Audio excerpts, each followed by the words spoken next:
പ്രിയപ്പെട്ടവരെ, രാവിലെ ഹോസ്പിറ്റലിൽ പോയിട്ട് ഇപ്പോൾ കയറി വന്നതേ ഉള്ളൂ. എന്നാലും പണ്ടത്തേനേക്കാളും അപേക്ഷിച്ച് ഞങ്ങൾക്ക് എത്രയോ സമാധാനമുണ്ട് കേട്ടോ. പിന്നെ ഒരു സങ്കടം എന്താ അറിയോ, നിങ്ങൾ ഇട്ട കമൻറ്റിനും ഒന്നും ലൈക്ക് തരാൻ പറ്റുന്നില്ല, മറുപടി തരാൻ പറ്റുന്നില്ല. നിങ്ങൾ ഇട്ട പോസ്റ്റ് എനിക്കൊന്നും ചെയ്യാൻ പറ്റുന്നില്ല. അവിടെ നിന്ന് വൈഫൈ കിട്ടുന്നില്ല പോയാൽ. എന്താ അറിയോ, ഒരു ഹസ്ബൻഡിന് ഒരു അസുഖം വരാത്തതാണ്.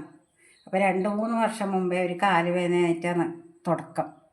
അപ്പം ഞാൻ വിചാരിച്ചു നമ്മൾ അത് വലിയ സീരിയസ് ആക്കിയിട്ട് എടുത്തില്ല, കാലുവേദന അത് പോകുമെന്ന് വിചാരിച്ചു. അല്ലെങ്കിൽ ഒരസുഖം, ഒരു പനി പോലും വന്നതായിട്ട് എനിക്കറിയില്ല. ഷോപ്പ്, വീട്, ഒരു കല്യാണം, ഉത്സവം, ഒന്നിനും പോയില്ല. ആരെങ്കിലും ഒരാൾ പോകും. ഇത് പിന്നെ നല്ലോണം കൂടി കാലുവേദന നടുവേദനയിലേക്ക് എത്തി, അനങ്ങാൻ പറ്റാത്ത സൈസിലായി. അഡ്മിറ്റ് ചെയ്തു.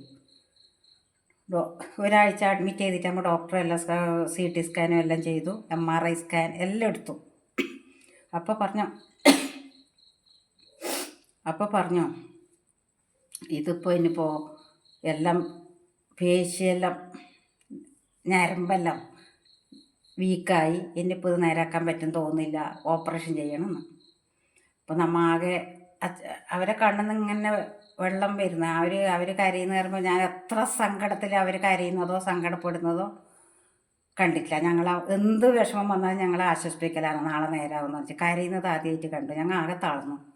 അപ്പോൾ ഡോക്ടറോട് ചോദിച്ചു, ഇത് നേരാവൂ ഡോക്ടറെ, ഓപ്പറേഷൻ ചെയ്യണം എന്ന് പറഞ്ഞു. പെട്ടെന്ന് ഓപ്പറേഷൻ ചെയ്യണം, നട്ടലിന് ഇവിടെ ഇങ്ങനെ സ്കാനിങ്ങിൽ MRI സ്കാനിങ്ങിൽ ഇങ്ങനെ പൊന്തി നിൽക്കുന്നുണ്ട് എന്ന് പറഞ്ഞു. എവിടെയും വീണിനൊന്നും ഇല്ല എന്ന് പറഞ്ഞു.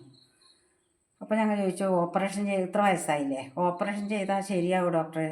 അതിപ്പോൾ നിങ്ങളെ ഭാഗ്യം പോലെ ഇരിക്കുന്നു. അപ്പോൾ ഇങ്ങനെ എന്ത് പറയണ്ടേ, എന്താകുന്നും രണ്ടും കൽപ്പിച്ച് ചെയ്യണം. ഞാൻ വിചാരിച്ചു, ഞാൻ കുറച്ച് ഇരുന്നിട്ട് ആലോചിച്ചു, ഓപ്പറേഷൻ ചെയ്താൽ ഭാഗ്യം കൊണ്ടല്ലേ രക്ഷപ്പെടും, വേറെ എന്തെങ്കിലും വഴിയുണ്ടോയെന്ന്.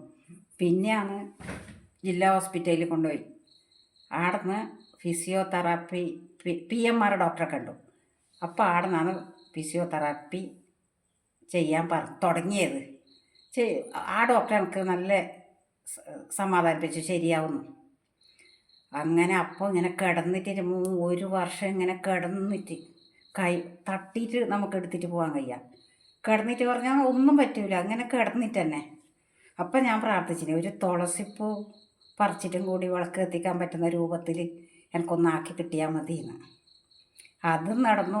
ഇപ്പം അതിനപ്പുറം നടന്നു. ഇപ്പം ചെറിയ ചെറിയ അസുഖങ്ങളല്ലേ, അത് ഞാൻ സന്തോഷത്തോടെ അവരെ നോക്കുന്നുണ്ട്. അവരെല്ലാം വേണ്ടുന്ന പോലെ ഹോസ്പിറ്റലിലും കൊണ്ടുവന്ന്, വേണ്ട അറിഞ്ഞാലും ഞാൻ എൻ്റെ കൃത്യസമയത്ത് തന്നെ കൊണ്ടുപോകുന്നുണ്ട്, എല്ലാം ചെയ്യുന്നുണ്ട്.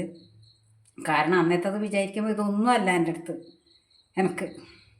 അപ്പം ഞാൻ ഇപ്പോൾ പറയാൻ വന്നത് എന്താ പറഞ്ഞാൽ, എനിക്കൊന്നും നോക്കാൻ കഴിഞ്ഞിട്ടില്ല. അങ്ങനെ നോക്കി ഇടയ്ക്കിടയ്ക്ക്, അതല്ലാതെ എനിക്കൊന്നും പറ്റിയില്ല. എന്നെല്ലാം ബായ്. ആ സന്തോഷം ഇപ്പം എനിക്ക് ഒന്നും അല്ലാന്ന് പറഞ്ഞാൽ അതിന് മുമ്പത്തെ കഥ അങ്ങനെ ആയിരുന്നു ഒരവസ്ഥ. കണ്ണിൽ നിന്ന് ഇങ്ങനെ വെള്ളമൊഴിക്കൊണ്ടിരിക്കും. പറയാനെല്ലാം പറ്റും, പക്ഷെ ഈ കിടന്ന കിടപ്പിലല്ലേ. അതാണ് ഞങ്ങൾ ഇങ്ങനെ ആസ്വദിച്ചിട്ട് വീഡിയോ എടുക്കലും പാട്ട് 2 വരിയാണെങ്കിലും പാടിക്കലും. നമുക്കത് ആ ഒരു സന്തോഷമാണ് ഇപ്പോൾ നിങ്ങളുടെ മുമ്പിൽ ഇങ്ങനെ കാണിക്കുന്നത്. ബൈ.